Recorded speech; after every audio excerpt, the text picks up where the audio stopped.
کبیر دادا کے رخصت ہوتے ہی تناوش گھر جانے کے لیے ڈرائیور کو دیکھنے لگی۔ گراج میں اسے وہی سفید کار کھڑی نظر آ رہی تھی جس میں 2 دن پہلے وہ گھر تک گئی تھی۔ الہی بخش نامی ڈرائیور اسے گھر تک چھوڑ کر آیا تھا۔ ڈرائنگ روم میں آ کر اس نے ملازمہ کو آواز دی، راحت خالہ بات سنیں۔ جی بی بی، وہ باورچی خانے سے برآمد ہوئی۔ الہی بخش کو کہو گاڑی لگائے، میں نے گھر تک جانا ہے۔ بیزاری بھرے انداز میں سر ہلاتے ہوئے وہ باہر نکل گئی۔ اس کا ارادہ گھر سے اپنے کپڑے وغیرہ لانے کا تھا۔ گو وہ کبیر دادا کو بھی کہہ کر نئے کپڑے منگوا سکتی تھی، اور اسے یقین تھا کہ وہ اس بات پر وہ بیزاری کا اظہار بھی نہ کرتا، مگر جانے کیوں وہ اسے اپنی کسی بھی ضرورت کے متعلق نہیں بتانا چاہتی تھی۔ گھر پہنچی تو بشریٰ بیگم اسے دیکھ کر بہت خوش ہوئی۔ اس نے اپنا ضروری سامان سمیٹا اور ساتھ ہی اپنا ٹوٹا ہوا پرانا موبائل فون بھی رکھ لیا تاکہ کسی طرح ماں سے رابطہ کر سکے۔ ماں کے کھانا بنانے سے پہلے ہی وہ اپنا مختصر سا سامان لپیٹ چکی تھی۔ اس کا کتابوں والا بیگ اتنا بڑا نہیں تھا کہ وہ سامان اس میں سما سکتا، مجبوراً اسے شاپروں میں ہی تمام سامان ڈالنا پڑا۔ اپنی کتابیں بھی اس نے ساتھ رکھ لی تھیں۔ امتحانات قریب تھے، داخلے جا چکے تھے۔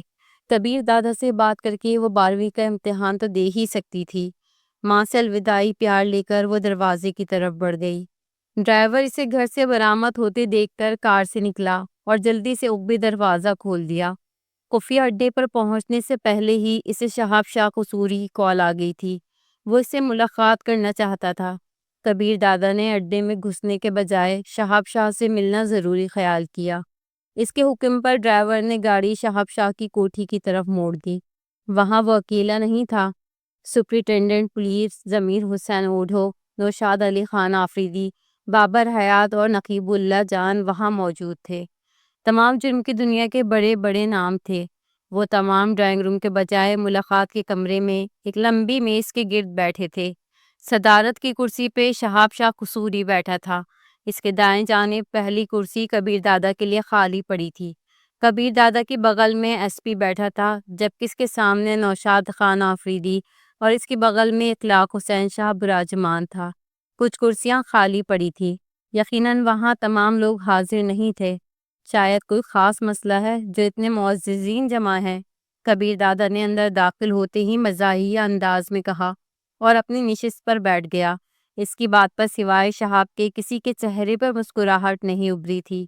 ان کے سامنے دھرے خالی گلاس اس بات کو ظاہر کر رہے تھے کہ وہ بیٹھک کافی دیر سے جاری تھی۔ ایک کونے میں لگی میز پر مختلف رنگوں کی بوتلیں موجود تھیں، جن میں سنہری، کالے، ارغوانی اور سرخ رنگ کی بوتلیں دھری تھی۔ جس کسی کو حاجت ہوتی وہ خود ہی اٹھ کر اپنا گلاس بھر لیتا۔ تو تمام کو خاموشی پر رضامند پا کر وہ شہاب کی طرف متوجہ ہوا۔ شہاب نے پوچھا، آپ نہیں جانتے؟ کبیر دادا بیزاری سے بولا، بلایا ہے تو بات کرنا آپ کا بنتا ہے۔ 2 ٹکے کی چھوکری کے لیے ایک معزز شخص کی توہین کی گئی ہے۔ اس کے سامنے بیٹھے نوشاد خان آفریدی نے غصہ چھپانے کی کوشش نہیں کی تھی۔ ایک لمحے کے لیے غصے کی تیز لہر نے کبیر دادا کو اپنی لپیٹ میں لے لیا تھا، مگر پھر اس نے خود پر قابو پا لیا۔ کبیر دادا، آپ کو شہاب شاہ صاحب کے سامنے اعتراف کر چکے ہیں کہ اس لڑکی کو آپ چند دن کے لیے ہی گھر لے کر آئے ہیں، جبکہ کسی دوسرے کی بیوی کے متعلق بات کرتے وقت یہ سوچ لیں کہ تمام نے مستقل بنیاد پہ شادی کی ہوئی ہے۔ اس مرتبہ ایس پی ضمیر حسین اس سے مخاطب ہوا تھا۔ ایس پی صاحب، میں اسے ایک دن اپنے پاس رکھوں یا ہمیشہ، یہ میرا ذاتی فعل ہے، اور کسی سورما کو میں یہ اجازت نہیں دے سکتا کہ وہ میری عزت پر ہاتھ ڈالے۔ اخلاق حسین کی خوش قسمتی ہے کہ اس نے خود اس لڑکی کو ہاتھ نہیں لگایا، ورنہ یقیناً آج شکایت کے لیے یہاں اس کا جانشین بیٹھا ہوتا۔ کبیر دادا، ہم نے بھی چوڑیاں نہیں پہنی؟ اخلاق حسین شاہ بھڑک اٹھا تھا۔ کبیر دادا نے اطمینان بھرے انداز میں کہا، نہیں پہنی تو پہنا دوں گا، اور پہناؤں گا بھی دھات کی، تاکہ توڑ کر ہاتھوں سے نکالی نہ جا سکے۔ 8 بجے تک اگر اخلاق حسین نے گھر آ کر میری بیوی سے معافی نہ مانگی تو پھر نتائج کے ذمہ دار آپ لوگ خود ہوں گے۔ یہ کہتے ہی کبیر دادا ان کی بات سنے بغیر کرسی سے اٹھ کر لمبے ڈگ بھرتا ہوا وہاں سے باہر نکل گیا۔ ہوں تو بلی تھیلی سے باہر آ گئی ہے۔ کبیر دادا کے باہر جاتے ہی ایس پی ضمیر نے ہنکار بھرا، یہ اچھا نہیں ہوا، ہمیں کبیر دادا کو منانا پڑے گا۔ شہاب قصوری نے زبان کھولی۔ ہم ڈرتے نہیں اس سے، اور اکیلا اس کا گینگ تمام کا مقابلہ نہیں کر سکتا۔ نوشاد آفریدی نے انکار میں سر ہلایا۔ بابر حیات نے صورتحال کا تجزیہ کرتے ہوئے کہا، بے وقوفوں کی سی بات نہ کرو، وہ اکیلا نہیں ہے، یہاں پر صرف 6 گینگز کے بڑے موجود ہیں، 5 نے آنے کی زحمت ہی نہیں کی ہے۔ اگر ان 5 کو کبیر دادا اپنے ساتھ ملا لیتا ہے تو یقیناً وہ بھاری پڑیں گے۔ خود کبیر دادا کا گینگ بھی سب سے بڑا ہے، ایس پی نے منہ بناتے ہوئے کہا، اسی لیے تو وہ انڈر گراؤنڈ حلقوں پر حکمرانی کے خواب دیکھ رہا ہے، اور یہ موقع اسے ہم لوگ فراہم کر رہے ہیں۔ بابر حیات کی گفتگو سے اندازہ لگانا مشکل نہیں تھا کہ وہ کبیر دادا کے لیے دل میں نرم گوشہ رکھتا ہے۔ نوشاد آفریدی نے تلخی سے کہا، بابر صاحب، آپ اسے کچھ زیادہ ہی اہمیت دے رہے ہیں۔ بابر ٹھیک کہہ رہا ہے، شہاب قصوری نے بابر کی طرفداری کرتے ہوئے کہا، آپ لوگوں میں سے ایک بھی ایسا نہیں ہے جو کبیر دادا کا مقابلہ کر سکے۔ اس کا گینگ بھی سب سے بڑا ہے، اور میرا خیال ہے اس سے پہلے اس نے کبھی ایسا کام نہیں کیا جس کی وجہ سے ہم اس پر شک کر سکیں کہ وہ سب کا بڑا بننا چاہتا ہے۔ آپ کا کیا خیال ہے؟ شہاب قصوری نے ایس پی سے مشورہ چاہا۔ ایس پی ضمیر اوڈھو گلک ہنکارتے ہوئے بولا، ویسے فی الحال ہم کسی قسم کے جھگڑے کی حالت میں نہیں ہیں، اور وہ بغیرت اس چھوکری کے پیچھے باولا ہوا ہے۔ شہاب نے نوشاد آفریدی کی جانب دیکھا۔ فی الحال اس کا مطالبہ پورا کر دیتے ہیں، لیکن میں کوشش کروں گا کہ شمشیر دادا کو چند روز کے لیے بلوا لوں۔ جب تک میں کبیر دادا کو مزہ نہ چکھا لوں مجھے آرام نہیں آئے گا، خاص کر اس کی رکھیل کو تو میں نہیں چھوڑوں گا۔ شاہ جی، اب سب کچھ آپ پر منحصر ہے۔ شہاب قصوری اخلاق حسین کی طرف متوجہ ہوا۔ اخلاق حسین نے طنزیہ لہجے میں کہا، گویا سب کا یہی فیصلہ ہے کہ میں اس 2 ٹکے کی چھوکری سے معافی مانگوں؟ فیصلہ نہیں، مشورہ، شہاب قصوری نے تصحیح کی۔ ایک ہی بات ہے، اخلاق حسین نے منہ بنایا۔ آپ اپنی بات کریں، اگر آپ کی نظر میں کوئی اور تجویز ہے تو بتائیں۔ شہاب قصوری نے گیند اس کے کوٹ میں پھینکی۔ اس کے علاوہ تو یہی حل رہ جاتا ہے کہ اپنے اپنے گینگ کو تیاری کا حکم دیں۔ کل صبح تک فیصلہ ہو جائے گا کہ کس کا کتنا نقصان ہوا ہے۔ میں اس چھوکری کو چھوڑوں گا تو نہیں، اخلاق حسین نے دانت پیسے۔ شہاب قصوری بولا، وہ بات کا مسئلہ ہے، یوں بھی یہ تب ہی ممکن ہوگا جب آپ کبیر دادا سے بڑا گینگ بنا لیں گے۔ البتہ وہ اس لڑکی کو خود سے علیحدہ کر دے تب دوسری بات ہے، اور اس وقت میرا خیال ہے اس کا فائدہ کوئی نہیں ہوگا۔ فائدہ نقصان تو میں نہیں جانتا، لیکن میں نے اسے کوٹھے پر نہ بٹھا دیا تو اخلاق حسین نہ کہنا۔ بابر حیات نے پوچھا، شاہ جی، مستقبل کے منصوبوں کو رہنے دیں، فی الحال موجودہ مسئلے کا حل بتائیں۔ میں معذرت کر لوں گا، اخلاق حسین نے ایک لمحہ سوچنے کے بعد فیصلہ سنایا۔ ایک دم تمام کے چہرے پرسکون ہو گئے تھے، لیکن دیکھ لینا، جلد ہی کبیر دادا کو اس کا مزہ چکھنا پڑے گا۔ اس چھوکری کو اگر بھرے مجمع میں بے لباس نہ کیا تو غنڈہ گردی چھوڑ دوں گا۔ باقی بھی اخلاق حسین کے فیصلے کو اپنے اپنے انداز میں سراہنے لگے۔ کبیر دادا کو دیکھتے ہی عظیم نے جلدی سے دروازہ کھول دیا تھا۔ اس کا چہرہ غصے سے لال بھپکا ہو رہا تھا۔ عظیم کو اندازہ لگانے میں دیر نہ لگی کہ کوئی بہت بڑا مسئلہ ہو گیا ہے۔ نہ معلوم اسے کیوں اس سب کے پیچھے کبیر دادا کی نئی دلہن ہی دکھائی دے رہی تھی۔ نشست سنبھالتے ہی کبیر دادا نے کہا، گھر چلو، اور ڈرائیور نے سر ہلاتے ہوئے گاڑی آگے بڑھا دی۔ چوکیدار نے کار کو حرکت کرتے دیکھ کر دروازہ کھول دیا۔ 2-3 منٹ کی خاموشی کے بعد اس نے جھجکتے ہوئے پوچھا، آپ کا 9 بجے والا حکم کارکنوں تک پہنچا دوں؟ فی الحال نہیں، اگر ایسا کرنا ہوا تو بتا دوں گا۔ اس کے بعد گھر آنے تک خاموشی چھائی رہی۔ کار کے رکتے ہی عظیم عقبی نشست کا دروازہ کھولنے کے لیے جلدی سے باہر نکلا، مگر کبیر دادا نے اس کا انتظار نہیں کیا تھا۔ دادا، آرام کریں گے یا کہیں جانا ہوگا؟ آرام کرو، کہہ کر اس نے اندر کی جانب قدم بڑھا دیے۔ نہ چاہتے ہوئے بھی اس کی متلاشی نگاہیں تناوش کو ڈھونڈنے لگی۔ شاید وہ سو رہی تھی، ورنہ گاڑیوں کے اندر آنے پر وہ لازماً باہر نکلتی۔ اسے کمرے میں بھی موجود نہ پا کر کبیر دادا کا پارا ایک دم بلند ہو گیا تھا۔ گھنٹی بجا کر اس نے کام والی کو بلایا۔ جی صاحب جی، راحت خالہ نے اندر داخل ہوتے ہوئے پوچھا، تناوش کہاں ہے؟ راحت خالہ نے حیرانی سے جواب دیا، گھر تک گئی ہے صاحب جی۔ اس کی حیرانی بجا بھی تھی کہ اس سے پہلے کبیر دادا نے کبھی کسی لڑکی کے متعلق استفسار نہیں کیا تھا۔ چاہے وہ ایک رات گزار کر جانے والیاں ہوں، چاہے 2-3 دن وہاں گزارنے والیاں ہوں۔ اسے ہاتھ سے جانے کا اشارہ کرتے ہوئے وہ صوفے پر بیٹھا اور موبائل فون جیب سے نکال کر تناوش کا نمبر ملانے لگا۔ مگر پھر کسی سوچ کے تحت اس نے گھنٹی جانے سے پہلے رابطہ منقطع کر کے دوبارہ کام والی کو بلانے کے لیے گھنٹی بجا دی۔ راحت خالہ دوبارہ اندر آئیں۔ جی صاحب جی، وہ گھر تک کیسے گئی ہے؟ الہی بخش چھوڑنے گیا تھا صاحب۔ ٹھیک ہے جاؤ، اسے جانے کا کہہ کر اس نے دونوں ہاتھوں سے اپنا سر تھاما۔ 2-3 منٹ سوچنے کے بعد وہ کسی کا نمبر ملانے لگا۔ آداب کبیر دادا، دوسری گھنٹی ہی پر کال وصول کر لی گئی تھی۔ یار پاشا، شام کو 9 بجے میرے پاس آ سکتے ہو؟ کبیر دادا شرمندہ نہ کیا کریں، آپ کے حکم سے سرتابی کا میں سوچ بھی کیسے سکتا ہوں؟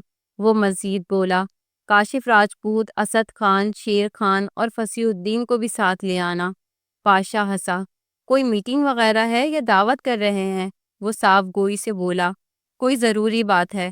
ویسے اڑتی اڑتی خبریں تو مجھ تک بھی پہنچ گئی ہیں، سنا ہے شادی وادی کے چکروں میں پڑ گئے ہو، باقی کی تفصیل ملنے پر ہوگی۔ ٹھیک ہے دادا، جلد ہی ملیں گے۔ پاشا نے رابطہ منقطع کر دیا۔ اس نے موبائل فون ایک طرف پھینکا اور صوفے کے پشت پر سر ٹیکتے ہوئے آنکھیں بند کر لی۔ اسی وقت دروازہ کھلنے کی آواز پر وہ اس طرف متوجہ ہوا۔ تناوش ہاتھ میں سامان پکڑے اندر داخل ہوئی تھی۔ کہاں گئی تھی تم؟ ایک جھٹکے سے سیدھا ہوتے ہوئے وہ دھاڑا۔ اسے غصے میں پا کر تناوش ہکا بکا رہ گئی تھی۔ میں گھر تک گئی تھی۔ اس کا غصہ تناوش کی سوچ سے ماورا تھا۔ کس سے پوچھ کر؟ اور ایک دن میں تمہیں ماں کی یاد ستانے لگی؟ مجھے پوچھنے کا خیال نہیں رہا، سوچا تھا آپ کی آمد سے پہلے واپس لوٹ آؤں گی، مگر آپ کچھ جلدی لوٹ آئے ہیں۔ تمہیں میری روزمرہ کا کیا پتا؟ وہ ابھی تک غصے میں تھا۔ تو کیا ہو گیا ہے، گھر تک ہی گئی تھی، بے پرواہی سے کہتے ہوئے اس نے ہاتھ میں پکڑا سامان کرسی پہ رکھا اور اس کے قریب آ گئی۔ یہ بکواس اس لیے کر رہی ہو کہ تمہیں صورتحال کا علم نہیں اور یہ پتہ نہیں کہ میرے کتنے دشمن ہیں جو تمہیں نقصان پہنچا سکتے ہیں۔ اوف اللہ جی، اتنی فکر مندی! شوخی بھرے لہجے میں کہتے ہوئے وہ قالین پہ بیٹھ کے اس کے بوٹ کھولنے لگی۔ ایک دم کبیر دادا کو لگا کہ اس کا غصہ کرنا اور تشویش کا اظہار واقعی یہ ظاہر کر رہا تھا کہ اسے تناوش کی فکر تھی، لیکن اس بات کا اقرار کرنا اس کے لیے ممکن نہیں تھا۔ وہ فوراً غصے کا اظہار کرتے ہوئے بولا، فکر کرتی ہے میری جوتی، اور تمہیں کس نے کہا کہ میرے بوٹ اتارو؟ وہ اطمینان سے بولی، کیونکہ آپ اس وقت آرام کرتے ہیں، 7 بجے تک لیٹتے ہیں، 8 بجے ڈنر کر کے گھر سے نکل جاتے ہیں، واپسی رات کے 1-2 بجے تک ہوتی ہے، کبھی کبھی پوری رات نہیں آتے۔ آپ کا کیا خیال ہے؟ آپ مجھے اپنی روزمرہ نہیں بتائیں گے تو میں کسی اور سے بھی نہیں پوچھوں گی۔ یہ کہتے ہی وہ مسکرائی۔ آج پتہ نہیں کیوں جلدی لوٹ آئے ہیں، شاید نئی نویلی دلہن کی یاد ستانے لگ گئی تھی، اسی وجہ سے غصہ بھی کر رہے ہیں کہ میں کہاں گئی تھی، ہے نا؟ اس نے بیزاری بھرے لہجے میں کہا۔ دماغ خراب نہ کیا کرو۔ اچھا نہیں کرتی دماغ خراب، اب غصہ تھوکیں اور آرام کریں۔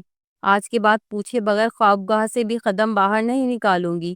جوتے اتار کر وہ اس کی ٹائی کی گرہ ڈھیلی کرنے لگی۔ مجھے تمہارے مشورے کی ضرورت نہیں ہے۔ اسے ایک طرف ہٹا کر وہ ڈریسنگ روم کی طرف بڑھ گیا، مگر وہ اس کی بیزاری کو خاطر میں لائے بغیر اس کے ساتھ ہی چل پڑی۔ میرا خیال ہے میں بچہ نہیں ہوں، اپنے لباس تبدیل کر لوں گا۔ اسے اپنے ساتھ ڈریسنگ روم میں گھستے دیکھ کر وہ جھنجلا گیا۔ وہ شوقی سے بولی، ہاں بچے تو نہیں ہیں، مگر اتنے بڑے بھی نہیں ہوئے کہ میں آپ پر دھیان دینا چھوڑ دوں۔ دوں گا ایک! کبیر دادا نے اسے ڈرانے کے لیے تھپڑ تولا۔ سچ میں؟ الماری سے سلیپنگ سوٹ نکال کر اسے تھماتے ہوئے اس نے شوقی سے آنکھیں مٹکائیں۔ کبیر دادا اسے گھور کر رہ گیا۔ گھورنا بند کریں اور بنیان بھی اتار لینا۔ اس دن آپ کو ملنے آئی تھی، اسی بنیان میں جناب آرام فرما رہے تھے۔ بڑی ماں کی طرح ایک اور نصیحت جھاڑتے ہوئے وہ باہر نکل گئی۔ کبیر دادا کو سمجھ نہیں آ رہا تھا کہ وہ کیسے اس کی ہر بات برداشت کر رہا ہے۔ ڈریسنگ روم سے نکل کر اس نے اپنا سامان اٹھایا اور دوبارہ اندر گھس آئی۔ الماری میں لٹکے خالی ہینگرز کے ساتھ وہ اپنے کپڑے لٹکانے لگی۔ کبیر دادا لباس تبدیل کر کے بیڈ کی طرف بڑھ گیا۔ وہ بھی اپنے کپڑے اور جوتے وغیرہ سنبھال کر بیڈ کی طرف بڑھ گئی۔ اس کے ساتھ پڑے تکیے پہ کوہنی سے ٹیک لگا کر بیٹھتے ہوئے وہ اس کے بالوں میں انگلیاں پھیرنے لگی۔ آج جلدی کیوں آئے؟ تناوش کا لہجہ بالکل کسی خیال رکھنے والی بیوی کا سا تھا۔ تمہیں اس سے کیا کہ میں کس وقت لوٹتا ہوں؟ بتایا ہے نا جو چند دن یہاں گزارنے ہیں اپنے کام سے کام رکھا کرو۔ یہ کہتے ہی اس نے تناوش کا ہاتھ سر سے دور دھکیلا۔ سونے دو مجھے، سلا ہی رہی ہوں نا، منہ بناتے ہوئے دوبارہ اس کے سر میں انگلیاں پھیرنے لگی۔ وہ جھجلاتے ہوئے بولا، لیکن میں اس کا عادی نہیں ہوں، مجھے اس طرح نیند نہیں آئے گی۔ وہ اطمینان بھرے لہجے میں بولی، تو جب تک میں یہاں ہوں عادت ڈال لیں۔ وہ بھی پڑھتے ہوئے بولا، میرا خیال ہے تمہیں آج ہی واپس بھیجنا پڑے گا۔ اس نے شوخی بھری لہجے میں پوچھا، کیا تنگ نہیں کروں گی تو واپس نہیں بھیجیں گے؟ اپنا ہاتھ اس نے پیچھے نہیں ہٹایا تھا۔ وہ لہجے میں تلخی سموتے ہوئے بولا، کم از کم آج تو نہیں بھیجوں گا۔ دھمکیاں نہ دیں، یہ لے نہیں کرتی تنگ۔ منہ بسوڑتے ہوئے وہ پیچھے ہو کر گھٹنوں میں سر دے کے بیٹھ گئی۔ کبیر دادا نے آنکھیں کھول کر اس کی طرف سر گھمایا۔ وہ چھوٹی سی بچی کی طرح گھٹنوں پہ سر ٹیکے منہ بنائے بیٹھی تھی۔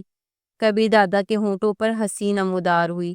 وہ اس کی حالت دیکھ کے محظوظ ہوتا ہوا بولا، تمہارے روٹھنے سے مجھے کوئی فرق نہیں پڑے گا۔ گہری سی آنکھوں میں اداسی بھرے وہ اس کی طرف متوجہ ہوئی۔ کسی کی بے بسی کا مذاق نہیں اڑاتے۔ کبیر دادا کے دل کو کچھ ہونے لگا تھا۔ اچھا جو کرنا ہے کرو، تصویر بہانے کی ضرورت نہیں، باقی آج نہیں تو کل تمہیں جانا تو پڑے گا، کل کی کل دیکھی جائے گی۔ خوشی سے چہکتے ہوئے اس نے دوبارہ تکیے پہ کوہنی ٹیکی اور اس کی ملائم انگلیاں کبیر دادا کے بالوں میں سرسرانے لگی۔ کس وقت جگاؤں؟ اس مرتبہ ناک بھو چڑھائے بغیر کبیر دادا نے جواب دیا، 7:30 تک جاگ جاتا ہوں۔ ٹھیک ہے کہہ کر وہ اپنے کام میں لگی رہی۔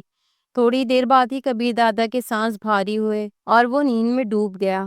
عصر کی اذان سن کر وہ وضو کرنے غسل خانے میں گھس گئی۔ وضو کر کے اس نے خالی کمرے میں جائے نماز بچھائی جہاں کوئی تصویر وغیرہ ٹنگی ہوئی نہیں تھی، ورنہ تو ہر جگہ جنگل کے بادشاہ کی تصاویر لگی تھی۔ جائے نماز وہ گھر سے اٹھا لائی تھی۔ نماز پڑھ کر باورچی خانے میں گھستے ہوئے وہ راحت خالہ کا ہاتھ بٹانے لگی۔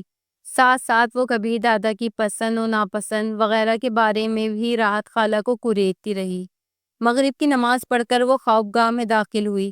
کبیر دادا اب تک بے خبر پڑا تھا۔ غسل خانے میں گھس کر اس نے غسل کیا اور نئے کپڑے پہن کر سنگھار میں اس کے سامنے کھڑی ہو گئی۔ میک اپ کا سامان تو وہاں موجود نہیں تھا کہ وہ سجتی سنورتی، بس بالوں کو کنگھی کر کے اس نے خوشبو لگائی اور کبیر دادا کو اٹھانے بیڈ کی طرف بڑھ گئی۔ اس کے ساتھ نیند دراز ہوتے ہوئے وہ اس کے بالوں میں انگلیاں پھیرنے لگی۔ آنکھیں کھلتے ہی کبیر دادا کی نظریں دیوار سے ٹنگی گھڑی کی طرف اٹھی۔ وقت دیکھتے ہی اس نے منہ بناتے ہوئے بیزاری بھرے لہجے میں کہا، 7:30 بجنے میں 20 منٹ رہتے ہیں۔ وہ ہنسی، تو کس نے کہا آپ اٹھ جائیں، لیٹے رہیں، اور یہ جو میرے سر میں ہل چلا رہی ہو اس کا کیا؟ آپ کو جگانے کے لیے ایسا کر رہی ہوں، اٹھانے کے لیے نہیں۔ چند منٹ میرا بھی تو حق بنتا ہے کہ آپ کے ساتھ لیٹ کر کچھ باتیں کر لوں۔ تمہارے ناز اور لاڈ اٹھانے کے لیے نہیں لایا ہوں محترمہ، وہ فلسفیانہ لہجے میں بولی۔ تو کس نے کہا میرے ناز اٹھائیں؟ میں ناز اٹھانے آئی ہوں، اٹھوانے نہیں، کبیر دادا جھجلاتے ہوئے بولا۔ پھر وہی رومانس، وہ کہاں باز آنے والی تھی؟ شرارتی لہجے میں بولی، جو پیارا لگتا ہے نا اس سے رومانس جھاڑا جاتا ہے جناب۔ تو میں تمہیں پیارا لگتا ہوں؟ کبیر دادا نے سنجیدگی سے اس کی آنکھوں میں گھورا۔ آپ کو کیا لگتا ہے؟ اس نے اپنی گہری سی آنکھیں کبیر دادا کی جانب اٹھائیں جن میں چاہت کا سمندر موزن تھا۔ دماغ کام نہیں کر رہا تمہارا؟ اس کی آنکھوں میں جھانکتے ہوئے کبیر دادا کو کچھ ہونے لگا تھا۔ وہ نظریں چراتے ہوئے اٹھ بیٹھا، مگر اس کے بیڈ چھوڑنے سے پہلے تناوش نے اسے کندھے سے پکڑ کر پیچھے کھینچتے ہوئے دوبارہ تکیے پر لٹا دیا۔ ابھی تک 7:30 نہیں بجے، آپ بستر کو نہیں چھوڑ سکتے۔ یہ چونچلیں مجھے بالکل پسند نہیں، سمجھی؟ کبیر دادا نے اسے دور دھکیلنے کی کوشش کی، مگر وہ بری طرح اس سے چمٹ گئی تھی۔ کیوں اتنا بھی حق نہیں بنتا کہ آپ 2 منٹ مجھ سے باتیں کر لیں؟ وہ زج ہوتے ہوئے بولا، تو باتیں کرنے کے لیے اور وقت نہیں ملے گا؟ کس وقت ملے گا؟ کھانا کھا کر آپ گھر سے نکل جائیں گے اور پھر معلوم نہیں 12 بجے لوٹیں گے یا اس سے بھی دیر کر دیں۔ البتہ وعدہ کریں کہ 10-11 تک لوٹ آئیں گے تو جانے دیتی ہوں۔ دماغ درست ہے تمہارا؟ کچھ زیادہ ہی پر پرزے نکالنا شروع کر دیے ہیں۔ کبیر دادا کو سچ مچ تب چڑھ گئی تھی۔ دور ہٹو، اس نے سختی سے اسے دور جھٹکا۔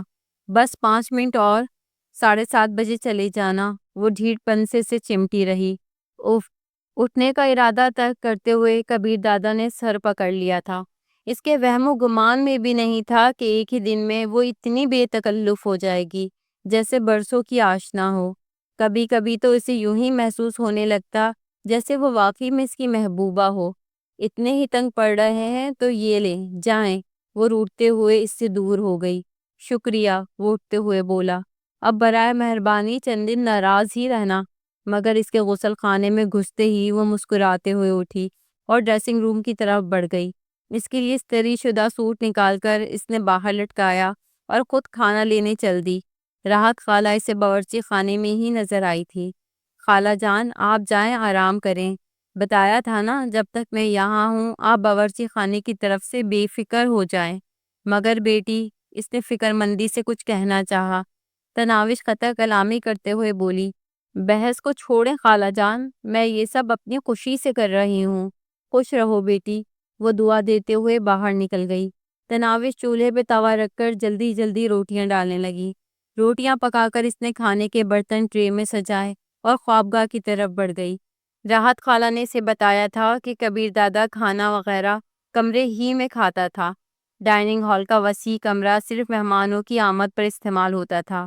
اس کے کھانا لگانے تک کبیر دادا بھی تیار ہو کر آ گیا تھا۔ اسی وقت پائی پر رکھی انٹرکام کی گھنٹی بجی۔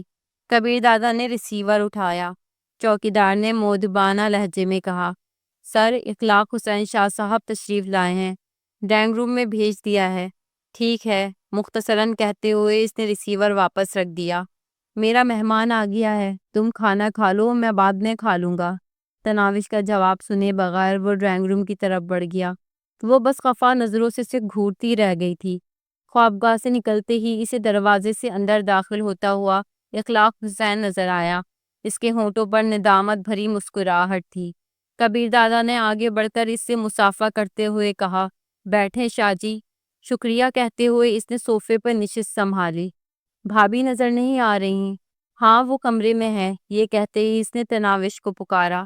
وہ دروازے کی ڈر سے آنے والے کو جھانک رہی تھی۔ کبیر دادا کی آواز سنتے ہی اس نے پیچھے ہو کر سر پر دوپٹہ درست کیا اور دروازہ کھول کر باہر نکل آئی۔ السلام علیکم بھائی جان۔ قریب پہنچ کر اس نے دھیمے لہجے میں اخلاق حسین کو سلام کہا۔ وعلیکم السلام۔ اخلاق حسین نے اٹھ کر اس کے سر پر ہاتھ رکھتے ہوئے کہا، ویسے آپ میری بیٹی کی ہم عمر ہو، مگر کبیر بھائی کی وجہ سے آپ کو بھابھی ہی کہنا پڑے گا۔ جی بھائی جان، وہ مسکرا دی تھی۔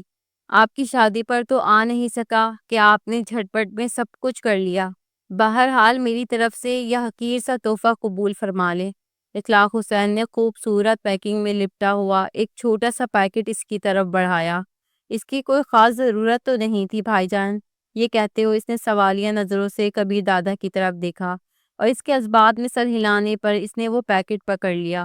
شکریہ بھائی جان، جیتی رہو۔ اخلاق حسین نے بظاہر اخلاص بھرے لہجے میں کہا، مگر نامعلوم کیوں تناوش کو اس کے لہجے میں خلوص کی سخت کمی محسوس ہو رہی تھی۔ ٹھیک ہے، جاؤ۔ کبیر دادا نے اسے واپس جانے کا اشارہ کیا اور وہ سر جھکائے خوابگاہ کی طرف بڑھ گئی۔ اس کے خوابگاہ میں غائب ہونے تک اخلاق حسین کی آنکھیں اسے گھورتی رہیں۔ کبیر دادا کے گلا کھنکارنے پر اخلاق حسین نے گڑبڑا کر اس کی طرف دیکھا اور خفیف ہوتے ہوئے بولا، ویسے بھابھی کچھ زیادہ کم عمر نہیں ہے؟ غور نہیں کیا، کبیر دادا بے پرواہی سے بولا تھا۔ اچھا، میں 2 کاموں کے لیے حاضر ہوا تھا۔ ایک تو کل رات میرے ہاں چھوٹی سی تقریب ہے، آپ کو اپنی بیگم کے ساتھ حاضری دینا ہوگی، اور دوسرا کام آپ کو معلوم ہے، اگر آپ چاہتے ہیں کہ واضح انداز میں بھابھی سے معذرت کروں تو مجھے کوئی اعتراض نہیں ہے۔ ایسی کوئی بات نہیں ہے شاہ جی، اگر آپ مجھے اسی وقت روک کر اپنے الفاظ واپس لے لیتے تو مجھے ضد پر جری نہ پاتے۔ شکریہ، اخلاق حسین اٹھتے ہوئے مسکرایا۔ ویسے ایسی لڑکی کے لیے اتنا غصہ کرنا تو بنتا ہے۔ کھانے کا وقت ہے، کبیر دادا نے بھی اپنی جگہ چھوڑ دی تھی۔ کھانا کل رات اکٹھا کھائیں گے، اس وقت میں کسی دعوت میں جا رہا ہوں، آپ کی دعوت ادھار رہی۔ کبیر دادا سے الوداعی مصافحہ کر کے وہ تیزی سے چلتا ہوا باہر نکل آیا۔ ڈرائیور نے اسے دیکھتے ہی کار کا اوپری دروازہ کھول دیا تھا۔ کار میں بیٹھتے ہی وہ نوشاد آفریدی کا نمبر ڈائل کرنے لگا۔ سنائے شاہ جی، وہ شاید اس کی کال ہی کا منتظر تھا کہ پہلے ہی گھنٹی پہ کال وصول کر لی تھی۔ اپنا نمبر بھگتا آیا ہوں، اب کبیر دادا کی باری ہے۔ تفصیل سناؤ یار۔ نوشاد کے لہجے میں کچھ جاننے کی تڑپ تھی۔ بس اسے شادی کی مبارکباد دی، اس فاحشہ کو چھوٹا سا تحفہ دیا اور واپس آ گیا۔ کیسی ہے؟ اس مرتبہ نوشاد گل نے صاف طور پہ منہ سے اگل دیا تھا کہ اسے کیا جاننے کی خواہش تھی۔ سچ کہوں تو وہ کمینہ فضول میں پاگل نہیں ہوا جا رہا۔ اگر اس سے جھگڑا نہ ہوا ہوتا تب بھی اس لڑکی کو دیکھنے کے بعد میں اس کے حصول کی کوشش ضرور کرتا۔ اخلاق حسین نے اپنے دماغ میں چھپی غلاظت اگلی۔ ہاں ہاں ہاں، نوشاد گل نے بلند بانگ قہقہ لگایا۔ اب تو اس رکھیل کو دیکھنے کی خواہش اور بھی بڑھ گئی ہے۔ امید ہے کل رات کی تقریب میں تمہاری یہ حسرت باقی نہیں رہے گی، نوشاد نے مسکراتے ہوئے کہا۔ شاہ جی، انہی باتوں نے تو ہمیں آپ کا مرید بنایا ہوا ہے۔ اخلاق حسین بھی کھل کھلا کے ہنس پڑا تھا۔ تم نے ابھی تک کھانا نہیں کھایا؟ خوابگاہ میں داخل ہوتے ہی کبیر دادا کی نظر جوں کہ تو پڑے ہوئے کھانے کے برتنوں پہ پڑی۔ آپ کی منتظر تھی۔ کبیر دادا کو معلوم تھا کہ اس سے بحث بیکار ہے۔ وہ خاموشی سے کھانا کھانے بیٹھ گیا۔ ایک ہی دن تناوش کے ساتھ گزارنے کے بعد اسے لگنے لگا تھا جیسے وہ اسے برسوں سے جانتا ہو۔ اس کا ہر عمل کبیر دادا کو پہلے سے پتہ چل جاتا تھا۔ اس کے منہ سے نکلنے والے الفاظ کا مفہوم وہ ادائی سے پہلے ہی جان جاتا تھا۔ اس نے سالن نکالنے کے لیے جوں ہی ڈونگے کو ہاتھ لگایا، اس کے ہاتھ سے ڈونگا جھپٹتے ہوئے وہ تیز لہجے میں بولی، میں ڈال رہی ہوں نا، میرے پاس ہاتھ نہیں ہے کیا؟ وہ کہاں ہار ماننے والی تھی، برجستہ بولی، ہاتھ پاؤں تو بیوی کے پاس بھی موجود ہوتے ہیں، پھر وہ کیوں شوہر کی کمائی کھاتی ہے؟ غلط، آج کل کئی عورتیں نوکری پیشہ ہیں۔ وہ بحث پر اتر آیا تھا۔ ان میں اکثریت مجبور خواتین کی ہے، اور جو شوقیہ نوکری کرتی ہیں انہیں شوہر کی پرواہ ہی نہیں ہوتی۔ کبیر دادا اس پر چوٹ کرتا ہوا بولا، تو بس تم بھی اپنا شوق پورا کرنے کے لیے نوکری ڈھونڈ لو، کم از کم اس بہانے میری جان تو اس خدمت گزاری سے چھوٹ جائے گی۔ ہر کسی کا اپنا اپنا شوق ہوتا ہے، اور میرا شوق آپ کی خدمت کرنا، آپ کا خیال کرنا اور آپ کے ناز نخرے برداشت کرنا ہے۔ شوقی بھرے لہجے میں کہتے ہوئے اس نے پہلا نوالا کبیر دادا کے منہ کی طرف بڑھایا۔ یہ کیا ہے؟ منہ کھولے بغیر اس نے ناک بھو چڑھائی۔ جب بتایا ہے اس طرح کے چونچلے مجھے بالکل پسند نہیں ہے، پھر تمہاری سمجھ میں کیوں نہیں آ رہا؟ یہ کہتے ہوئے وہ خود نوالا توڑنے لگا۔ تناوش نے اپنا ہاتھ پیچھے نہیں ہٹایا تھا۔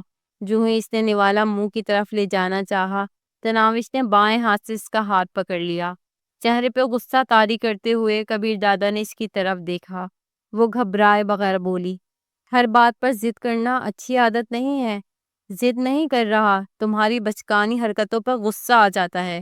یہ کہتے ہوئے اس نے تناوش کی ہاتھ میں پکڑا نوالا منہ میں لے لیا تھا۔ تناوش نے اپنے دونوں ہاتھوں سے کبیر دادا کا دایاں ہاتھ پکڑا اور اسے اپنے منہ کی طرف لے جانے لگی۔ یہ کیا بےہودگی ہے؟ کبیر دادا نے اسے روکنے کی واجبی سی کوشش کی، مگر وہ تناوش کیا جو مان جائے۔ اپنا سر جھکا کر اس نے کبیر دادا کے ہاتھ میں موجود نوالا اپنے منہ میں لیا اور اس کے ساتھ اس کی انگلیاں بھی منہ میں ڈال لی تھی۔ نوالا چباتے ہوئے وہ شوقی سے بولی، جو بچے پیار کی زبان نہیں سمجھتے ان سے زبردستی کام لینا پڑتا ہے۔ کبیر دادا اسے غصیلی نظروں سے گھورتا رہ گیا۔ وہ شرارتی لہجے میں بولی، اب خود کھانا شروع کریں، مجھ سے دوسرے نوالے کی امید نہ رکھنا۔ نہ چاہتے ہوئے بھی کبیر دادا کے ہونٹوں پر مسکراہٹ نمودار ہوئی۔ اور اگر میں کہوں کہ سارا کھانا ہی تمہارے ہاتھوں سے کھانا ہے پھر؟ سچ؟ وہ جیسے خوشی سے کھل اٹھی تھی۔ اس کے ساتھ لگتے ہوئے وہ وارفتگی سے بولی، میں حاضر ہوں۔ یہ کہتے ہی اس نے دوسرا نوالا کبیر دادا کے ہونٹوں کی طرف بڑھایا۔ اس کی بے ساختہ خوشی نے کبیر دادا کو حیران کر دیا تھا۔ خلوص کسی تعارف کا محتاج نہیں ہوا کرتا۔ محبت کو اظہار کی حاجت نہیں رہتی۔ چاہت الفاظ کا سہارا نہیں لیتی۔ عشق خوشبو کی طرح نظر آئے بغیر اپنی موجودگی کا یقین دلا دیا کرتا ہے۔ پیار پھول کی طرح گونگا ہو کر بھی اپنی کشش میں جکڑ لیتا ہے۔ کبیر دادا نے بھی اس کے شرارتی لہجے کو دیکھتے ہوئے مذاق کیا تھا، مگر تناوش کے چہرے پہ امٹ پڑنے والی بے پایاں خوشی نے اسے مسحور کر دیا تھا۔ وہ اس شہر سے تب باہر آیا جب تناوش اسے اپنے ہاتھوں سے کھانا کھلا چکی تھی۔ اچھا اب بس کرو اور خود بھی 2 نوالے لو۔ پانی کا گلاس اٹھاتے ہوئے اس نے سیر ہو جانے کا اعلان کیا۔ وہ خوشی سے چہکی، مجھے تو لگ رہا ہے یہ سارا کھانا میرے ہی پیٹ میں گیا ہے۔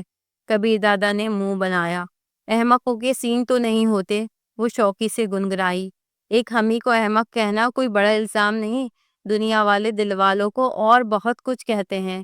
کیا تمہیں حقیقت میں ایسے ہی لگتا ہے کہ میں تمہیں محبت کے ہاتھوں مجبور ہو کر لایا ہوں؟ کبیر دادا ایک دم سنجیدہ ہو گیا تھا۔ وہ پھیکی مسکراہٹ سے بولی کہ خوشی سے مر نہ جاتے اگر اعتبار ہوتا۔ اگر جانتی ہو تو پھر ہر وقت رومانس کا بھوت خود پر سوار نہ رکھا کرو۔ اس مرتبہ کبیر دادا کی بات کا جواب دیے بغیر وہ کھانا کھاتی رہی۔ کبیر دادا میٹھا کھانے لگا۔ 2-3 چمچ لے کر وہ گلے میں مفلر کی طرح لٹکی ہوئی ٹائی باندھنے لگا تھا۔ تناوش نے کھانے سے ہاتھ کھینچتے ہوئے کہا، مجھے بھی ٹائی باندھنا سکھا دو۔ کیوں، کیا سوٹ پہننے کا شوق ہے؟ نہیں، آپ کی ٹائی میں خود باندھا کروں گی۔ میں باندھ سکتا ہوں۔ وہ جانے کے ارادے سے اٹھ کھڑا ہوا۔ بار بار یہ بتانے کی ضرورت نہیں کہ آپ کیا کیا کر سکتے ہیں۔ میں محتاج یا معذور سمجھ کر آپ کے کام نہیں کرتی۔ اس کا لہجہ طنزیہ نہیں تھا، مگر کبیر دادا کو غصہ آ گیا تھا۔ جب مجھے ضرورت نہیں ہے تمہاری خدمت کی تو کیوں اپنی توانائیاں ضائع کرتی ہو؟ اس کے سامنے کھڑے ہو کر تناوش نے سر اٹھا کر اس کی آنکھوں میں جھانکا۔ اور جب معلوم ہے کہ میں یہ سب کرنے سے باز نہیں آؤں گی تو آپ کیوں نہیں اپنی ضد چھوڑ دیتے؟ وہ جھنجھلاتے ہوئے بولا، ضد چھوڑ دوں گا یا نہیں؟ تمہیں ضرور چھوڑ دوں گا۔ شاید مجھے ڈرا کر خوشی ملتی ہے، دھکی لہجے میں کہتے ہوئے وہ اس کے قریب ہوئی اور منہ ہی منہ میں کچھ بڑبڑا کر اس نے کبیر دادا کے چہرے اور چھاتی پر پھونکا۔ کبیر دادا نے طنزیہ لہجے میں پوچھا، اب جاؤں یا کوئی اور وظیفہ رہ گیا ہے؟ وہ لجاجت سے بولی، پلیز جلدی آنے کی کوشش کرنا، مجھے نیند نہیں آئے گی۔ تو ٹی وی دیکھ لینا، ڈی وی ڈی پر فلم دیکھ لینا، نہیں تو نیند کی گولیاں بھی مددگار ثابت ہو سکتی ہیں۔ یہ کہتے ہوئے وہ دروازے کی طرف مڑ گیا۔ تناوش نے بھی اس کے پیچھے قدم بڑھاتے ہوئے کہا، اتنا ہی کہہ دیتے کہ کوشش کروں گا تو کوئی خوش ہو جاتا۔ دروازے کے قریب رکتے ہوئے اس نے تیکھے لہجے میں کہا، کسی کو خوش کرنا میری عادت نہیں ہے۔ وہ شوقی سے بولی، اچھی عادت ڈال لینی چاہیے۔ وہ ترکی بترکی بولا، اچھی عادتیں اچھوں کے ساتھ جچتی ہیں۔ وہ سرد سے بولی، اپنی اچھائی کا مجھ سے پوچھیں۔ رہنے دو، منہ بناتے ہوئے وہ باہر نکل گیا۔ محافظوں کی اس کی روزمرہ معلوم تھی۔ گاڑیاں تیاری حالت میں کھڑی تھیں۔ گاڑی میں بیٹھتے ہوئے اس کی نظریں ڈرائنگ روم کے دروازے کی جانب اٹھی۔ وہ وہیں کھڑی اسے دیکھ رہی تھی۔ گاڑی کے آگے بڑھنے تک وہ نہ چاہتے ہوئے بھی اس کی طرف متوجہ رہا۔ تمام اسے دیکھتے ہی کھڑے ہو گئے تھے۔ بیٹھو یار، کبیر دادا نے پاشا کے پہلو میں نشست سنبھالتے ہوئے تمام کو بیٹھنے کا کہا۔ تو کیا نئی تازی ہے؟ کاشف راجپوت نے ہاتھ میں پکڑے جام سے گھونٹ بھرا۔ نئی تازی تو کافی ہے۔ بوتل اٹھا کر وہ اپنے لیے گلاس بھرنے لگا۔ اسد خان نے کہکا لگایا، ہم تک تو بس آپ کی شادی کی خبر پہنچی ہے۔ کبیر دادا نے پوچھا، آج دن کو شہاب قصوری نے آپ لوگوں میں سے کسی کو میٹنگ کے لیے بلایا تھا؟ پاشا نے کہا، نہیں۔ باقی کے سر بھی نفی کے اظہار میں ہل گئے تھے۔ کبیر دادا نے پرخیال انداز میں سر ہلاتے ہوئے کہا، اس کا مطلب ہے اخلاق حسین شاہ نے بس اپنے ہمدرد ہوئی کو اکٹھا کیا ہوا تھا۔ اسد خان نے کہا، کبیر دادا بچھارتوں کے بجائے تفصیل سے بات کریں۔ اس مرتبہ کبیر دادا نے اپنی شادی کے بعد ہونے والی ساری گفتگو دہرا دی۔ تو اس میں سراسر اخلاق حسین غلطی پر ہے۔ پاشا نے فوراً اس کی طرفداری کی۔ خیر فی الحال تو اخلاق حسین نے معذرت کر لی ہے، مگر مجھے اس کے تیور اچھے نہیں لگ رہے تھے۔ مجھے شک ہے اخلاق حسین، ایس پی ضمیر، نقیب اور نوشاد آفریدی اندر ہی اندر کوئی کھیل کھیل رہے ہیں، اور یہی وجہ ہے کہ آج کی میٹنگ میں بھی آپ میں سے کسی کو نہیں بلایا گیا۔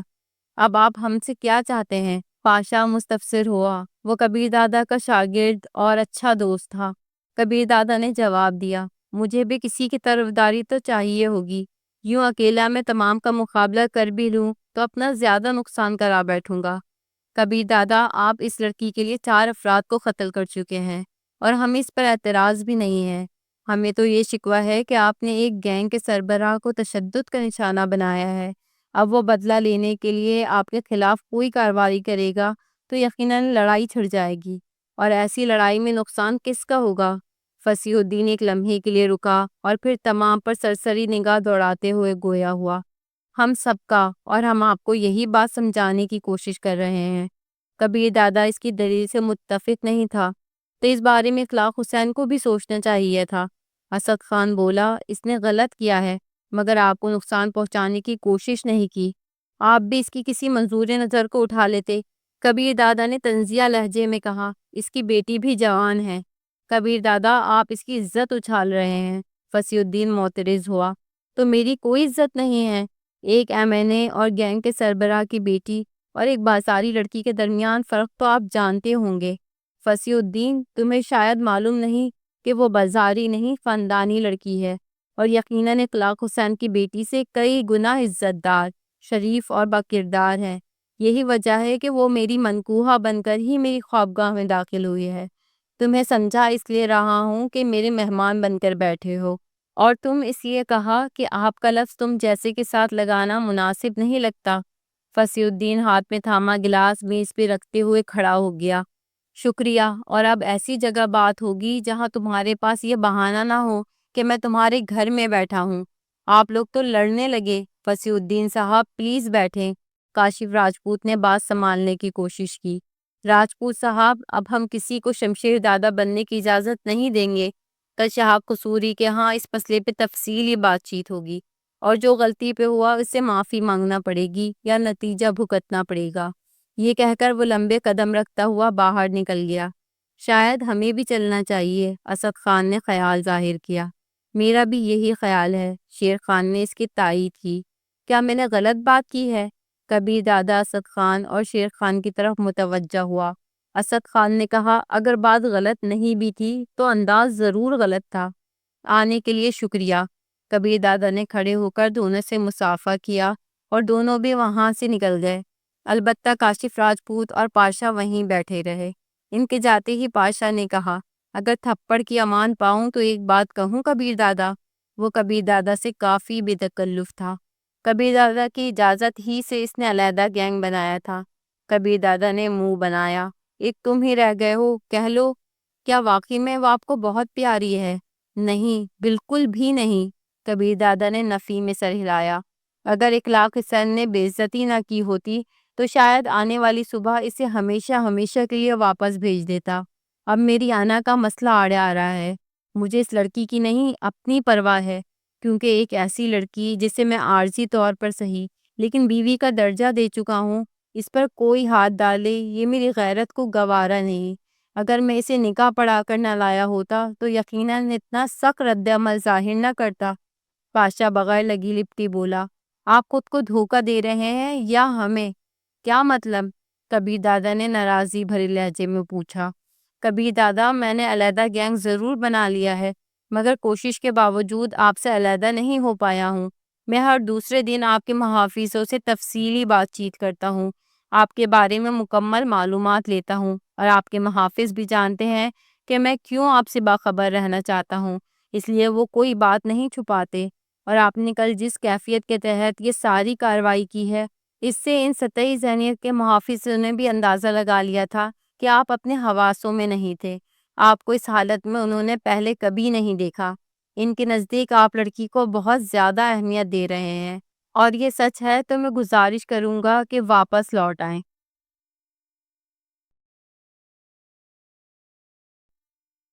آپ کا مقام اور شخصیت اس بات سے میل نہیں کھاتی کہ ایک لڑکی کے لیے بدنام ہو جائیں۔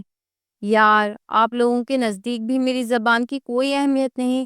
کیا مجھے اس بات سے تکلیف نہیں ہونی چاہیے کہ ایک لڑکی کو میں بیوی بنا کر لایا ہوں اور مجھ سے کم حیثیت کا آدمی اسے اٹھا کر لے جائے یا اس کے بارے میں بکواس کرنا شروع کرے؟ پاشا بولا، آپ کے گینگ میں درجنوں ایسے افراد موجود ہیں جو اس کام کو بہتر طریقے سے انجام دے سکتے تھے، اور اس سے پہلے بھی آپ اپنے آدمیوں ہی سے کام کر لیتے ہیں۔ البتہ کوئی بہت ہی اہم کام ہو تو آپ خود تشریف لے جاتے ہیں، گویا اس چھوکری کو لانا نہایت اہم تھا۔ کیا آج تھپڑ کھانے کا ارادہ کر کے گھر سے چلے تھے؟ پاشا بے فکری سے بولا۔ مار لو کبیر دادا، ابھی تک میری عادات تبدیل نہیں ہوئی۔ آپ لوگ کیوں اسے میری محبوبہ بنانے پہ تلے ہیں؟ وہ جھجلاتے ہوئے کھڑا ہوا تھا۔ پاشا نے اسے ہاتھ سے پکڑ کر دوبارہ بٹھا دیا۔ کبیر دادا، اخلاق حسین نے معذرت کر کے اس لڑکی کو آپ کی بیوی تسلیم کرتے ہوئے گویا سرنڈر کر دیا ہے۔ اب وہ جھگڑا ختم ہو جانا چاہیے تھا۔ اس کے بعد ہمیں بلا کے یہ سارا قصہ دہرانے کی کیا ضرورت تھی؟ اگر آپ کے نزدیک اس لڑکی کی اہمیت نہیں تھی اور آپ اس ٹنٹنے کو ختم کرنا چاہتے تھے تو اسی وقت اخلاق حسین کے سامنے ہی اسے طلاق دے کر کہتے بس آپ کی ضد پوری ہو گئی۔ یقیناً اخلاق حسین بھی خوش ہو کر کسی انتقامی کارروائی سے باز آ جاتا، مگر فصیح الدین کے اس لڑکی کے خلاف ذرا سا بات کرنے پر آپ بھڑک اٹھے اور امن برقرار رکھنے کی ساری کوششوں کو ٹھوکر مار دی، کیونکہ وہ آپ کو بہت عزیز ہے۔ بھاڑ میں جائے وہ، فضول باتیں نہ کیا کرو۔ کبیر دادا آپ پہ سے باہر ہو گیا تھا۔ پاشا گھبرائے بغیر بولا، اچھا ٹھیک ہے، یوں ہے کہ آپ آج رات اس لڑکی کے ساتھ شغل کریں اور صبح سویرے کچھ دے دلا کر اسے چلتا کریں، نہ رہے گا بانس نہ بجے کی بانسری۔ کبیر دادا پرخیال لہجے میں بولا، اخلاق حسین اسے تنگ کرے گا تو کرتا رہے۔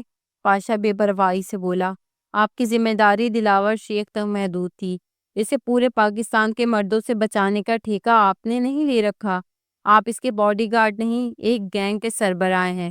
خود کو اتنا ہلکا نہ کریں، ایک چھوکری کے لیے دوسروں کے ساتھ لڑائی جھگڑا مول لیتے رہیں۔ وہ بہت مظلوم ہے یار۔ کبیر دادا کا تھکا ہوا لہجہ ظاہر کر رہا تھا کہ اس کے پاس دلائل ختم ہو چکے ہیں۔ کاشف راجپوت اور پاشا کے ہونٹوں پر مسکراہٹ نمودار ہو گئی تھی۔ ان کے جانے کے 2-3 منٹ بعد اس کا سیکرٹری عظیم اجازت مانگ کر اندر داخل ہوا۔ دادا، ساحل والے اڈے پر جانا ہوگا، 2 دن سے نہیں جا سکی۔ کبیر دادا نے دیوار پر ٹنگی گھڑی پر نگاہ دوڑائی۔ سوئیاں 10:30 بجے کا اعلان کر رہی تھی۔ ایک لمحہ سوچنے کے بعد وہ اپنے محافظوں کے نام لیتے ہوئے بولا، امتیاز، باقر وغیرہ کو ساتھ لے جاؤ، میں واپس جا رہا ہوں۔ آپ اکیلے؟ عظیم نے کچھ کہنا چاہا، مگر کبیر دادا کی تیز نظریں دیکھتے ہی گڑبڑا کر بات تبدیل کر دی۔ میرا مطلب ہے کار کے بغیر؟ سوزوکی کھڑی ہے نا، اسی میں چلا جاؤں گا۔ کبیر دادا نے ہاتھ سے جانے کا اشارہ کیا اور عظیم سر ہلاتا ہوا دروازے کی طرف مڑ گیا۔ صحن میں جاتے ہی اس نے امتیاز پارٹی کو تیار ہونے کا حکم دیا۔ امتیاز نے کہا، کبیر دادا کو تو باہر نکلنے دو، وہ چاروں صحن میں کرسیاں لگا کر تاش کھیلنے میں مصروف تھے۔ کبیر دادا ساتھ نہیں جا رہے، وہ واپس گھر جا رہے ہیں۔ یہ کہتے ہوئے عظیم کبیر دادا کی کار کی طرف بڑھ گیا۔ اتنی جلدی واپس جا رہے ہیں، اور وہ بھی اکیلے؟ باقر نے حیرانی سے کہتے ہوئے ہاتھ میں پکڑے پتے میز پر پھینک دیے۔ بخش نے کہا، تو کیا، دادا اکیلا بھی 10-15 افراد پر تو بھاری ہے۔ بھائی دادا تو گیا کام سے۔ 10 بجتے ہی اسے بی بی حجن کی یاد ستانے لگی۔ باقر کی تکلیف میں امتیاز بھی ہاتھ جھاڑتا ہوا کھڑا ہو گیا۔ ویسے کیا کہتے ہو، یہ عشق کب تک قائم رہے گا؟ گاڑی میں بیٹھتے ہوئے امتیاز بخش کی طرف متوجہ ہوا۔ بخش وثوق سے بولا، اتنی جلدی ختم ہوتا نظر نہیں آتا۔ کمبخت بلا کی خوبصورت اور معصوم ہے۔ آج صبح لان میں نماز پڑھ رہی تھی، پھر وہیں ٹہلتی رہی، دوپٹہ بھی سر سے نہیں سرکنے دیتی۔ پتہ نہیں ایک گینگسٹر کے ہاتھ کیسے چڑھ گئی۔ رخسار نے خیال ظاہر کیا، ایسی لڑکیاں حد درجہ کی شوہر پرست ہوتی ہیں۔ خود سے تو اس نے کبھی طلاق نہیں مانگنا۔ امتیاز منہ بناتے ہوئے بولا، بات اس کی نہیں، کبیر دادا کی مرضی کی ہے۔ وہ اپنے حواسوں میں کب ہے؟ باقر نے قہقہ لگایا، دیکھتی نہیں کس طرح 10 بجتے ہی بھاگ پڑا ہے، جبکہ وہ نمازاً صبح اور ابھی شام کو گھر سے نکلتے وقت باہر تک کبیر دادا کو رخصت کرنے آئی تھی۔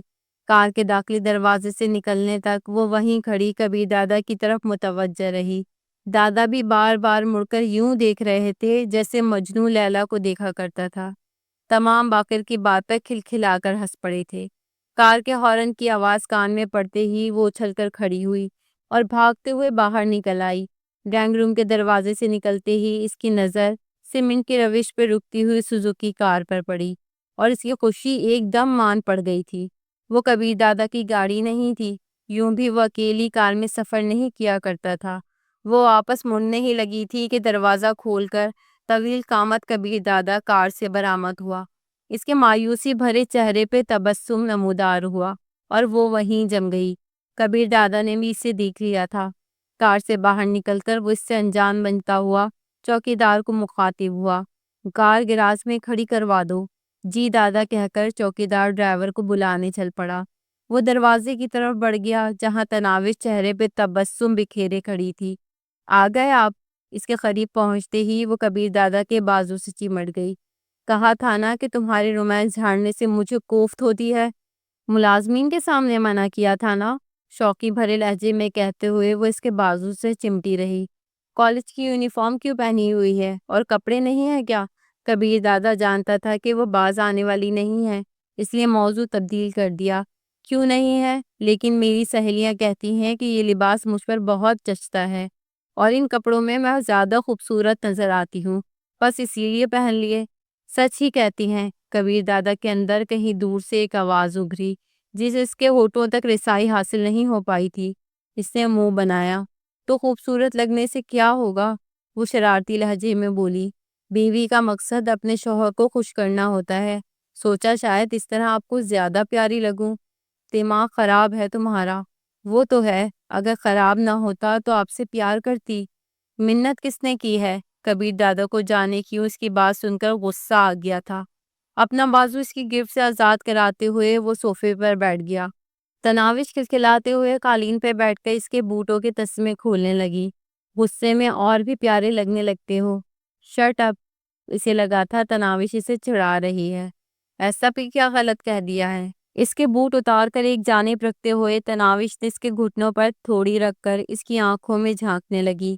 وہ بیزاری ظاہر کرتے ہوئے بولا، اگر تمہارے رومانس میں تھوڑا وقفہ آ جائے تو میں لباس تبدیل کر لوں۔ کر لینا، ایسی بھی کیا جلدی ہے؟ اس کے ساتھ بیٹھ کر وہ ٹائی کی گرہ ڈھیلی کرنے لگی۔ پڑھائی ہو رہی تھی؟ میز پہ بکھری کتابیں دیکھتے ہوئے وہ پوچھنے لگا۔ ہاں، سوچا آپ سے اجازت مانگ کر امتحان میں بیٹھ جاؤں گی۔ 3-4 ہفتے بعد ہی امتحان شروع ہوں گے، تو مجھے کیا اعتراض ہو سکتا ہے؟ کلاسیں تو اب تک لگ رہی ہیں۔ صبح عظیم کو کالج کا نام پتہ بتا دینا، وہ 3-4 دن کی چھٹی کرا دے گا۔ میرا مطلب تم نے یہاں 2-4 دن ہی رہنا ہے، اس کے بعد تو میری ذمہ داری ختم ہو جائے گی نا۔ یہ کہتے ہوئے کبیر دادا کو یاد آیا کہ وہ پاشا کو یہ کہہ کر آیا ہے کہ صبح اسے واپس بھیج دے گا، مگر تناوش کے سامنے آتے ہی اسے اپنا ارادہ کمزور پڑتا نظر آ گیا تھا۔ وہ کھلکھلاتے ہوئے پر اعتماد لہجے میں بولی، آپ کی مرسڈیز میں بیٹھ کر امتحان دینے جایا کروں گی، بس شیخ چلی کی طرح منصوبے بناتی رہا کرو۔ خواب دیکھنے پر پابندی ہے کیا؟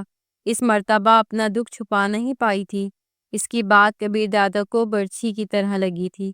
اس کی جانب سر گھماتے ہوئے وہ تسلی دیتا ہوا بولا، تسویہ بہانے کی ضرورت نہیں، یہ مرسڈیز تمہاری ہوئی، گھر جاتے ہوئے ساتھ لیتی جانا۔ مجھے مرسڈیز نہیں، مرسڈیز والا چاہیے۔ وہ جیسے پھٹ پڑی تھی۔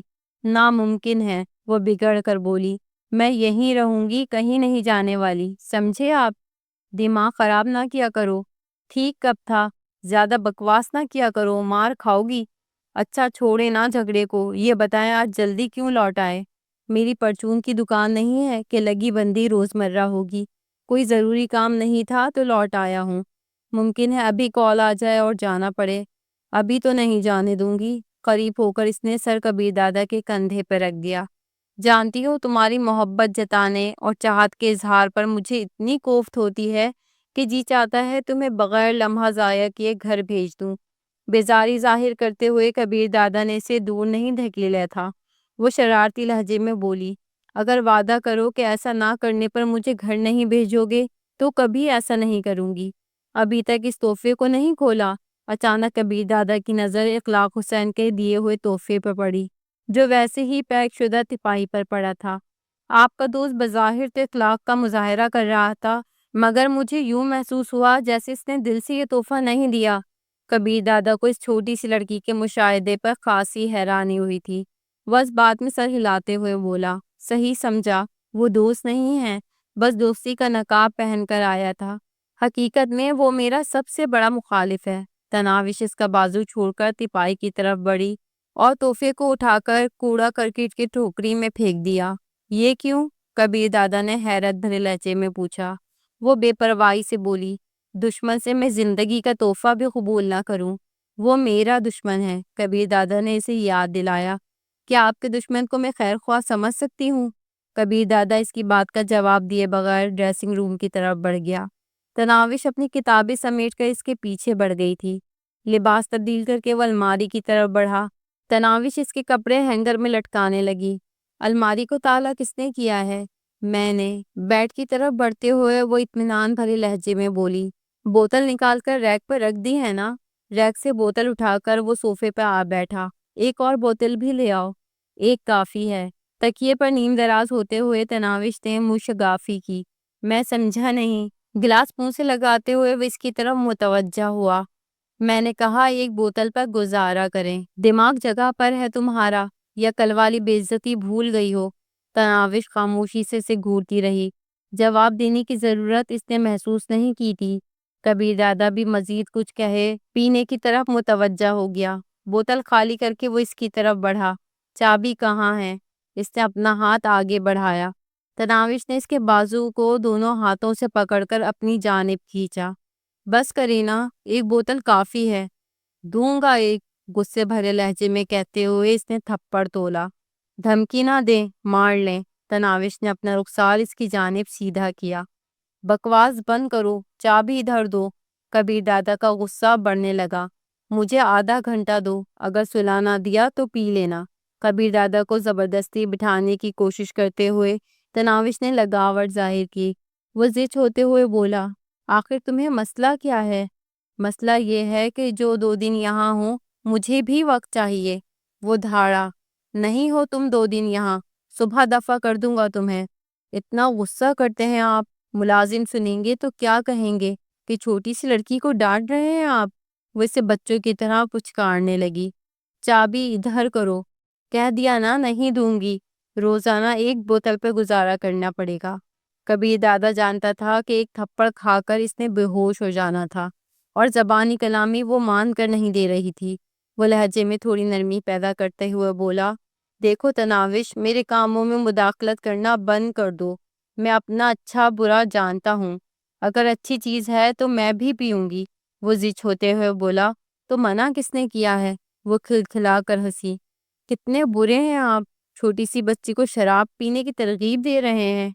چابی ادھر کرو، کبیر دادا نے اپنا مطالبہ دہرایا۔ تناوش نے منت بھرے لہجے میں کہا، اچھا 1 منٹ بیٹھ کے میری بات تو سنے نا۔ بولو۔ بادل نے خواستہ وہ بیڈ پہ بیٹھتے ہوئے مستفسر ہوا۔ تناوش نے اس کے کندھوں پہ ہاتھ رکھ کر زبردستی دھکا دے کے تکیے پر لٹایا اور بالوں میں انگلیاں پھیرتے ہوئے بولی، میں سلا دیتی ہوں نا۔ گو کبیر دادا اس کے دھکے سے نیچے نہیں گر سکتا تھا، مگر جانے کیوں اس نے اپنا بدن اس نرم و نازک لڑکی کے حوالے کر دیا۔ تناوش کی ہر درمی پر اسے غصہ آ رہا تھا۔ غصے کا اظہار بھی اس نے کیا، مگر کوئی انتہائی قدم نہ اٹھا سکا۔ نہ تو اسے تھپڑ رسید کر سکا، نہ زبردستی سے چابی چھین سکا، اور آخر میں اس کے سامنے ہتھیار ڈالتے ہوئے وہ لیٹ گیا، یہ سوچ کر کے 2 دن کے بعد یوں بھی چلی جائے گی۔ یا پھر یہ بھی اس کی غلط فہمی تھی، شاید وہ جانے کے لیے نہیں لے جانے کے لیے آئی تھی۔ بالوں میں انگلیاں پھیرتے ہوئے وہ دھیمی آواز میں گنگنانے لگی۔ سورت کی طرح اس کی آواز بھی سریلی تھی۔ کبیر دادا کی آنکھیں اس بچے کی طرح بند ہونے لگی جسے لوری سنائی جا رہی ہو۔